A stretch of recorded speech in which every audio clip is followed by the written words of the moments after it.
News, सच जरूरी है। दर्शकों नमस्कार, मैं हूं श्रद्धा तिवारी और आप देख रहे हैं एमएनएस न्यूज टीवी। तो आइए देखते हैं आज की खास खबर। एक नजर डालते हैं आज की हेडलाइंस का। दाऊद राणा का प्रत्यार्पण बड़ी उपलब्धि, सायन पनवेल हाईवे पर गोलीबार, शिवसेना नेता शाइना एनसी का बयान। तो आइए देखते हैं खबरें विस्तार से। दाऊद राणा का प्रत्यार्पण बड़ी उपलब्धि। मुंबई आतंकी हमले में अहम भूमिका निभाने वाला आतंकी तहव्वुर राणा कभी भी भारत पहुंच सकता है।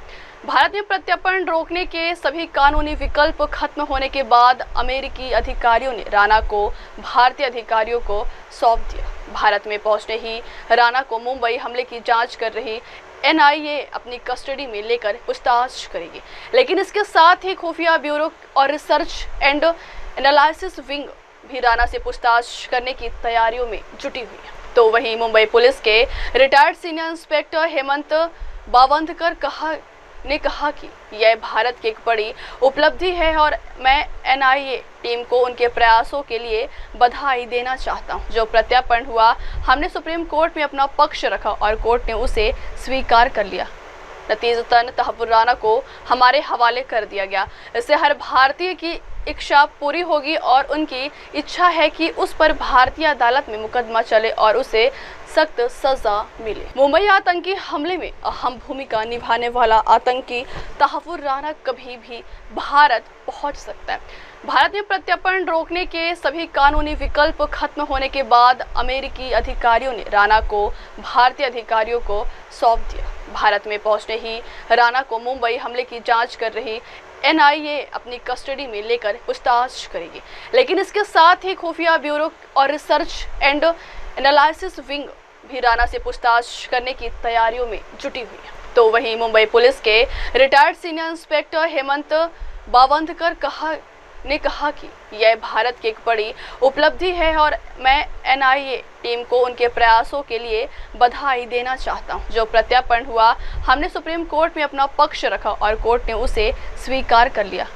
नतीजतन तहव्वुर राणा को हमारे हवाले कर दिया गया। इससे हर भारतीय की इच्छा पूरी होगी और उनकी इच्छा है कि उस पर भारतीय अदालत में मुकदमा चले और उसे सख्त सजा मिले। मुंबई आतंकी हमले में अहम भूमिका निभाने वाला आतंकी तहव्वुर राणा कभी भी भारत पहुंच सकता है। भारत में प्रत्यार्पण रोकने के सभी कानूनी विकल्प खत्म होने के बाद अमेरिकी अधिकारियों ने राणा को भारतीय अधिकारियों को सौंप दिया। भारत में पहुंचने ही राणा को मुंबई हमले की जांच कर रही एनआईए अपनी कस्टडी में लेकर पूछताछ करेगी, लेकिन इसके साथ ही खुफिया ब्यूरो और रिसर्च एंड एनालिसिस विंग भी राणा से पूछताछ करने की तैयारियों में जुटी हुई है। तो वहीं मुंबई पुलिस के रिटायर्ड सीनियर इंस्पेक्टर हेमंत बावंधकर ने कहा कि यह भारत की एक बड़ी उपलब्धि है और मैं एनआईए टीम को उनके प्रयासों के लिए बधाई देना चाहता हूं। जो प्रत्यार्पण हुआ, हमने सुप्रीम कोर्ट में अपना पक्ष रखा और कोर्ट ने उसे स्वीकार कर लिया। नतीजतन तहव्वुर राणा को हमारे हवाले कर दिया गया। इससे हर भारतीय की इच्छा पूरी होगी और उनकी इच्छा है कि उस पर भारतीय अदालत में मुकदमा चले और उसे सख्त सजा मिले। ये बहुत बड़ी उपलब्धि भारत ने अचीव की है और इसके लिए मैं एनआईए टीम का उनको कांग्रेचुलेट करूंगा। और वहाँ जो एक्स्ट्राडिशन हुआ, वहाँ की सुप्रीम कोर्ट में हमने अपना पक्ष रखा और कोर्ट ने उसे माना और इस तहव्वुर राणा को हमारे सुपुर्द कर दिया है।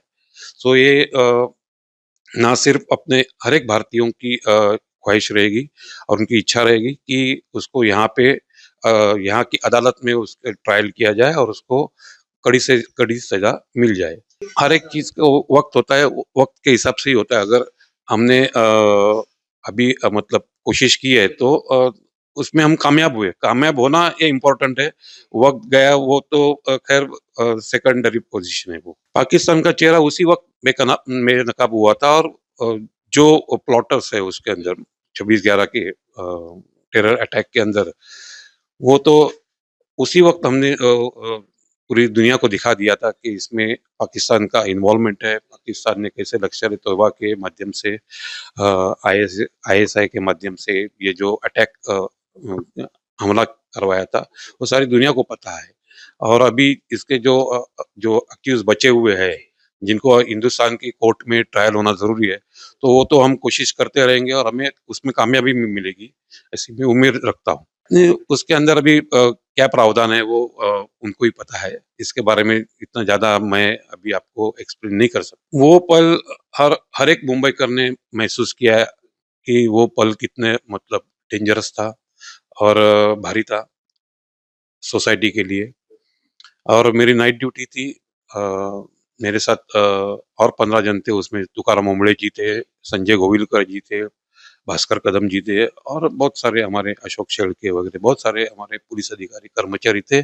पर उनका हौसला देख के हमने ये कसाब को पकड़ने का और एक आतंकवादियों को मार गिराने का काम वहाँ पे किया है, ऐसा मुझे लगता है।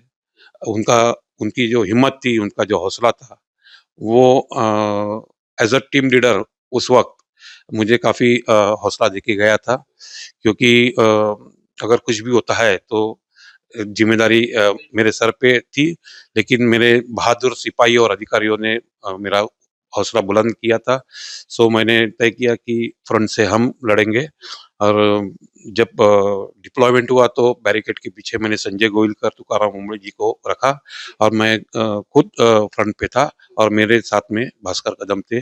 जैसे उन्होंने उनकी कार आई, उनको हमने शरण आने के लिए कहा, तो उन्होंने हमारे इंस्ट्रक्शंस को नहीं माने और हमारी तरफ उन्होंने फायरिंग की, तो रिटेलिएट हमने भी किया।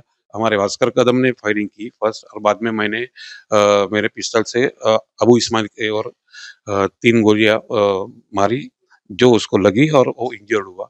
उसी दौरान कसाब जो था वो बाजू की सीट पे बैठा हुआ था, हैंड्स अप पोज़ीशन में था और हम इस्माइल की ओर बढ़ रहे थे।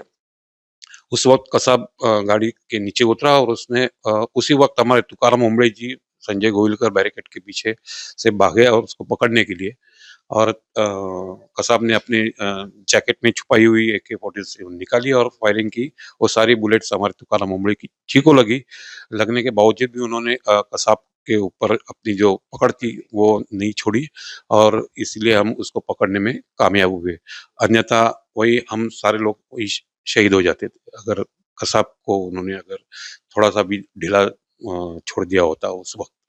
सो हम ये कहेंगे कि तुकाराम ओंबळे जी थे, तो हम बच गए वहाँ पे। वो दिन तो हम कभी भूल नहीं पाएँगे, क्योंकि आज भी मेरे घर के नज़दीक है वो परिसर चौपाटी, तो वहाँ से गुज़रता हूँ तो वो वाक़या याद आता है और हमारे तुकाराम ओंबळे जी को देख के अपने आप उनको नमन करने के लिए झुकता है, क्योंकि इतना बड़ा त्याग उन्होंने अपने देशवासियों के लिए दिया और पर्टिकुलरली हमारे लिए दिया, ऐसा मुझे पर्सनली लगता है। नहीं, अभी आज आज ये मुद्दा इतना ये नहीं है, इम्पोर्टेंट नहीं है हमारा, ये हम वो तो प्रोसेस वो चलते रहेगा, लेकिन आज की जो NIA का जो काम है वो मतलब उसको सराहना ज़रूरी है और उसके लिए आज मैं उनको बहुत-बहुत बधाई और शुभकामनाएँ देता हूँ। नहीं, वो होते रहते, वो प्रोसेस रहता है, वो चलते रहेगा और उसमें मुझे कोई इसमें ये नहीं है, गिला-शिकवा कुछ नहीं है, होते रहेगा। अगली खबर, सायन पनवेल हाईवे पर गोलीबार। महाराष्ट्र के मुंबई में बुधवार रात जिस व्यक्ति खान पर जानलेवा हमला हुआ था उस पर कई केस दर्ज है। पीड़ित कंस्ट्रक्शन लाइन में भी कार्यरत है। इस फायरिंग में खान की जान बाल बाल बच गई, वो नजदीकी अस्पताल में भर्ती है। घटना मुंबई के चेंबूर इलाके की है, जहां वो अज्ञात 2 व्हीलर सवारों ने खान पर ताबड़तोड़ फायरिंग कर दी। इससे पूरे इलाके में अफरा तफरी मच गई। खान अपनी लग्जरी कार में बैठकर नवी मुंबई स्थित अपने घर लौट रहे थे। वो कार की अगली सीट पर बैठे थे, तब स्कूटी सवार हमलावरों ने नजदीक से गोली चला दी। फिलहाल खान की हालत स्थिर है। महाराष्ट्र के मुंबई में बुधवार रात जिस व्यक्ति खान पर जानलेवा हमला हुआ था उस पर कई केस दर्ज है। पीड़ित कंस्ट्रक्शन लाइन में भी कार्यरत है। इस फायरिंग में खान की जान बाल बाल बच गई, वो नजदीकी अस्पताल में भर्ती है। घटना मुंबई के चेंबूर इलाके की है, जहां वो अज्ञात 2 व्हीलर सवारों ने खान पर ताबड़तोड़ फायरिंग कर दी। इससे पूरे इलाके में अफरा तफरी मच गई। खान अपनी लग्जरी कार में बैठकर नवी मुंबई स्थित अपने घर लौट रहे थे। वो कार की अगली सीट पर बैठे थे, तब स्कूटी सवार हमलावरों ने नजदीक से गोली चला दी। फिलहाल खान की हालत स्थिर है।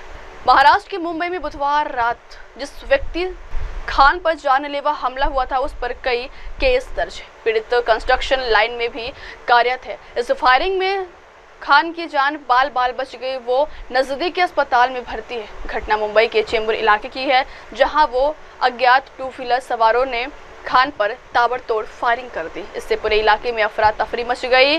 खान अपनी लग्जरी कार में बैठकर नवी मुंबई स्थित अपने घर लौट रहे थे। वो कार की अगली सीट पर बैठे थे, तब स्कूटी सवार हमलावरों ने नजदीक से गोली चला दी। फिलहाल खान की हालत स्थिर है। पण है ना, वो साइन पनवेल रोड से मुंबई जा रहे थे। उसी दौरान गाड़ी रुकी थी। उसी बीच दो इंसान बाइक पे आए और हमें फायरिंग की है। एक पे ये कैमरा देना फ्रेम तो साइड से नहीं दिले देने ए भाई वो कट किया गया है। जो इसमें बाइक पे दो लोग अगली शिवसेना नेता शाइना का राणा के जल्दी अमेरिका से भारत आने की उम्मीद है, क्योंकि उस देश के सुप्रीम कोर्ट ने उसे भारत प्रत्यार्पित करने के फैसले के खिलाफ उसकी अर्जी खारिज कर दी। गृह मंत्री ने कहा कि मोदी सरकार का प्रयास भारत के समान भूमि और लोगों पर हमला करने वालों को न्याय के कटघरे में लाना है। तो वही शिवसेना नेता शाइना ने कहा है कि एक मुंबई कर के तौर पर मेरा मानना है कि यह 26/11 के हमलों में किसी को खोने वाले हर व्यक्ति के लिए एक बड़ी जीत है। तहव्वुर राणा का प्रत्यार्पण प्रधानमंत्री मोदी के लगातार प्रयासों और 2019 से निरंतर कूटनीतिक जुड़ाव का नतीजा है। हम सभी चाहते हैं कि उसे मौत की सजा मिले। उसे 26/11 के जघन्य अपराधों के लिए फांसी की सजा दी जानी चाहिए। राणा के जल्दी अमेरिका से भारत आने की उम्मीद है, क्योंकि उस देश के सुप्रीम कोर्ट ने उसे भारत प्रत्यार्पित करने के फैसले के खिलाफ उसकी अर्जी खारिज कर दी। गृह मंत्री ने कहा कि मोदी सरकार का प्रयास भारत के समान भूमि और लोगों पर हमला करने वालों को न्याय के कटघरे में लाना है। तो वही शिवसेना नेता शाइना ने कहा है कि एक मुंबई कर के तौर पर मेरा मानना है कि यह 26/11 के हमलों में किसी को खोने वाले हर व्यक्ति के लिए एक बड़ी जीत है। तहव्वुर राणा का प्रत्यार्पण प्रधानमंत्री मोदी के लगातार प्रयासों और 2019 से निरंतर कूटनीतिक जुड़ाव का नतीजा है। हम सभी चाहते हैं कि उसे मौत की सजा मिले। उसे 26/11 के जघन्य अपराधों के लिए फांसी की सजा दी जानी चाहिए। राणा के जल्दी अमेरिका से भारत आने की उम्मीद है, क्योंकि उस देश के सुप्रीम कोर्ट ने उसे भारत प्रत्यार्पित करने के फैसले के खिलाफ उसकी अर्जी खारिज कर दी। गृह मंत्री ने कहा कि मोदी सरकार का प्रयास भारत के समान भूमि और लोगों पर हमला करने वालों को न्याय के कटघरे में लाना है। तो वही शिवसेना नेता शाइना ने कहा है कि एक मुंबई कर के तौर पर मेरा मानना है कि यह 26/11 के हमलों में किसी को खोने वाले हर व्यक्ति के लिए एक बड़ी जीत है। तहव्वुर राणा का प्रत्यार्पण प्रधानमंत्री मोदी के लगातार प्रयासों और 2019 से निरंतर कूटनीतिक जुड़ाव का नतीजा है। हम सभी चाहते हैं कि उसे मौत की सजा मिले। उसे 26/11 के जघन्य अपराधों के लिए फांसी की सजा दी जानी चाहिए। एक मुंबईकर होने के नाते मैं मानती हूँ कि ये सबसे बड़ी जीत है हर एक व्यक्ति के लिए जो 26/11 में अपने लोगों को खोए हैं। तहव्वुर राणा एक कंसिस्टेंट एफर्ट रहा है आदरणीय प्रधानमंत्री का। 2019 से सस्टेन डिप्लोमेटिक टाइज के निमित्त वो वापस आ गए हैं। हम सब चाहेंगे सजाए मौत उनके लिए, he should be hung to death for the dastardly act of 2611। लेकिन कानूनी तौर पे कार्रवाई जरूर होगी। लेकिन भारत के लिए ये जीत इस व्यक्ति का इतना महत्वपूर्ण है क्योंकि वो ना सिर्फ मास्टरमाइंड है 26/11 का, लेकिन पहली बार इतिहास में किसी को एक्स्ट्राडाइट कर रहे हैं यूएस से भारत। तो I think that in all ये एक सबक है वो आईएसआई एजेंट्स को जो सोचते हैं कि वो कानून के बाहर हैं, वो कानून के दायरे में आए हैं और जल्द से जल्द उनको सजाए मौत मिलनी चाहिए। देखिए, ये एक सक्षम सरकार है। आदरणीय प्रधानमंत्री नरेंद्र मोदी जी हो या अमित शाह जी हो या अजीत डोभाल, उनको पता है कि उनको क्या करना है। एक मुंबईकर होने के नाते हम सिर्फ भावुक होके जरूर चाहेंगे that he should be hung to death, क्योंकि उन्होंने जो किया है कभी भी बख्शा नहीं जा सकता है। लेकिन I am sure that in the days to come we will have a historic decision which is taken by the Indian government. NDA की सरकार नहीं थी तो कभी नहीं हो पाता। आपको पता है कि 2019 से प्रधानमंत्री ने स्वयं ये डिप्लोमेटिक टाइज और इतना एविडेंस पेश किया है, इसलिए यूनाइटेड स्टेट्स और यूनाइटेड स्टेट्स के कोर्ट्स ने भी तहव्वुर राना को एक्स्ट्राडाइट किया है भारत। देखिए, ये बड़बड़ पार्टी जो है, जहां संजय राउत हर सुबह उठ के बड़बड़ करते हैं, नाना पटोले अभी ज्वाइन हुए, इन सबका मानसिक संतुलन जो है बहुत कमजोर है। अभी वक्त आ गया है कि वो जाए विपासना में, क्योंकि हर सुबह जब वो बड़बड़ करते हैं तो एक चीज स्पष्ट है, देश को छोड़िए, देश के हित को छोड़िए, वो सिर्फ तुष्टिकरण की राजनीति करते हैं। बहुत ही भयानक था वो दिन, कभी नहीं कोई भी भूल सकता है। इतने सारे करीब के लोग जो मर गए, जो गुजर गए, जिनके साथ ये हत्या हुआ, और ये हत्या सिर्फ क्योंकि एक पाकिस्तानी एलिमेंट ऑफ टेररिज्म जो भारत को अस्थिर करने की प्रयास था, वहां भारत ने आज एक मुंहतोड़ जवाब दिया है हर एक आतंकवादी को। अब वक्त हो चला दर्शकों ब्रेक का। ब्रेक से लौटेंगे बाद देखिएगा देश और दुनिया की तमाम बड़ी खबरें। बने रहिए MNS न्यूज़ टीवी पर। नमस्कार। नमस्ते, मैं हूँ वैशाली माड़े और आप देख रहे हैं MNS न्यूज़। देखते रहिए MNS। आप देख रहे हैं MNS न्यूज़, सच जरूरी